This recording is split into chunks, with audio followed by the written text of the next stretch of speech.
The First World War was supposed to be a short, sharp conflict fought with 19th century tactics. Instead, it became the terrifying blueprint for modern industrialized combat. Today, we're going to break down how a war that started with cavalry charges ended with tanks, submarines, and a world that was changed forever. Okay, let's just dive right in. The summer of 1914. It's just wild. A single assassination in Sarajevo sets off this catastrophic chain reaction. You see, there was this whole complex web of alliances, all these treaties designed to keep the peace. But instead, they did the exact opposite, dragging Europe's great powers into a war that almost everyone thought would be glorious, swift, and, yeah, over by Christmas. So at the very beginning, the generals on all sides came in with these grand, sweeping plans for quick, decisive movements. They had strategies, like Germany's famous Schlieffen Plan, that were all about speed and overwhelming force to get that quick victory. But these old-world strategies, they were about to slam headfirst into a brutal 20th century reality. So you had the French on one side with their Plan 17, basically a headlong charge straight into German territory. And on the other, the Germans with their Schlieffen Plan, this huge wheeling maneuver through Belgium to encircle the French. Both were built on this old idea of a single, rapid, decisive battle. And both failed, catastrophically. They were stopped cold, and it led to a situation that nobody had planned for. So with those grand plans in tatters, the armies just desperately tried to outflank each other, right? They kept pushing north in what everyone started calling the race to the sea. But once they hit the English Channel, well, there was nowhere left to go. Their flanks were secure. And so the armies began to do the only thing they could do to survive. They started to dig. For the commanders, this was a horrifying new reality. The simple fact was that early 20th century defensive technology was just way more advanced than their offensive tactics.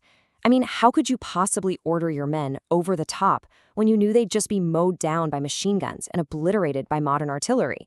You couldn't. So to protect their soldiers, they had no choice but to create this vast, 350-mile network of trenches.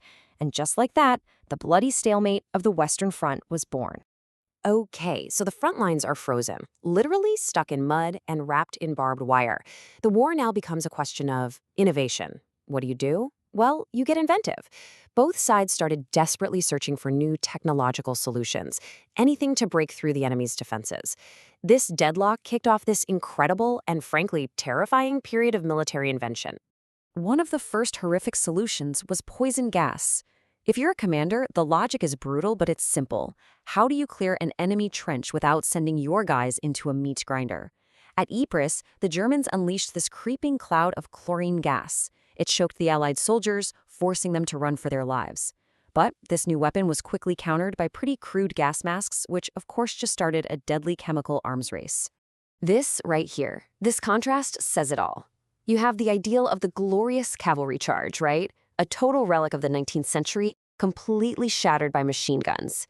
And in its place comes this clunky, unreliable, mechanical beast called the tank. It was revolutionary, designed for one single purpose: to cross the hellscape of no man's land and crush the barbed wire that cavalry could never, ever breach. Now, out on the seas, the fight started looking a bit more traditional. Britain's Royal Navy, with its absolutely massive fleet of modern battleships, looked like it had this overwhelming advantage.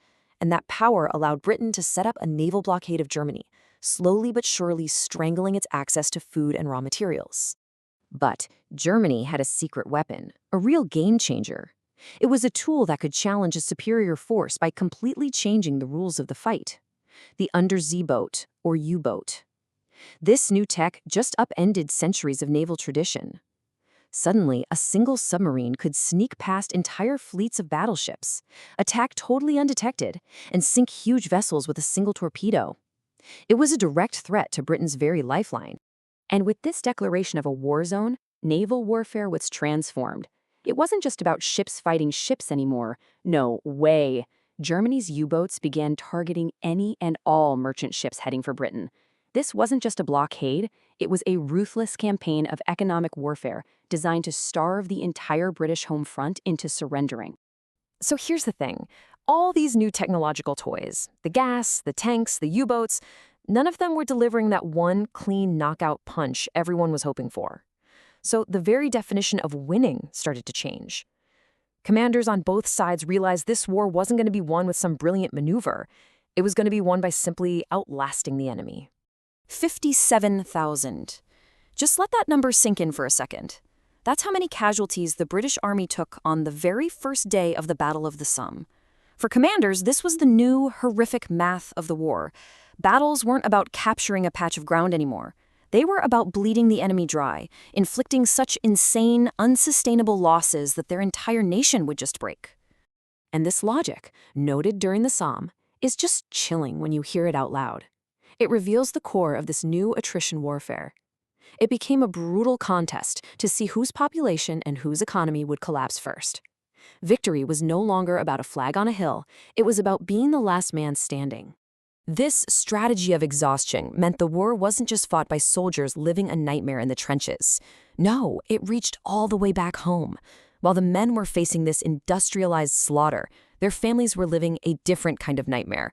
Severe food and fuel shortages, all because of the economic warfare of the blockades. The home front had truly become part of the battlefield. By 1918, everyone was at the breaking point. The strain was just unbearable. With Russia now out of the war after its revolution, but with fresh American troops pouring into Europe, Germany knew the clock was ticking. Fast. The High Command planned one final, massive offensive. It was their last shot to win the war before they were completely overwhelmed. General Ludendorff's spring offensive was Germany's last great gamble. They used these new stormtrooper infiltration tactics, and it actually worked at first. They smashed through the Allied lines. But after these huge gains, the German army was just exhausted. And then the Allies, reinforced with those fresh American divisions, hit back hard with their own 100 Days Offensive, a new combined arms approach that the German army simply could not stop. And when the guns finally fell silent, the world was almost unrecognizable. The cost of this industrialized war was just staggering. Millions dead, millions more wounded, and entire empires, the German, the Austro-Hungarian, the Ottoman, and the Russian, just wiped off the map. In their place, a collection of new and often very unstable nations. You'd think the peace treaty would try to heal things, right? Well, not exactly. The Treaty of Versailles, which was meant to secure the peace, instead imposed incredibly harsh terms on Germany. It wasn't a peace of reconciliation, it was a peace of blame, seizing territory and demanding crippling reparations.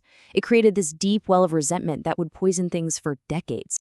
So, in the end, the First World War was so much more than just a conflict. It was this brutal, shocking transition into the modern age.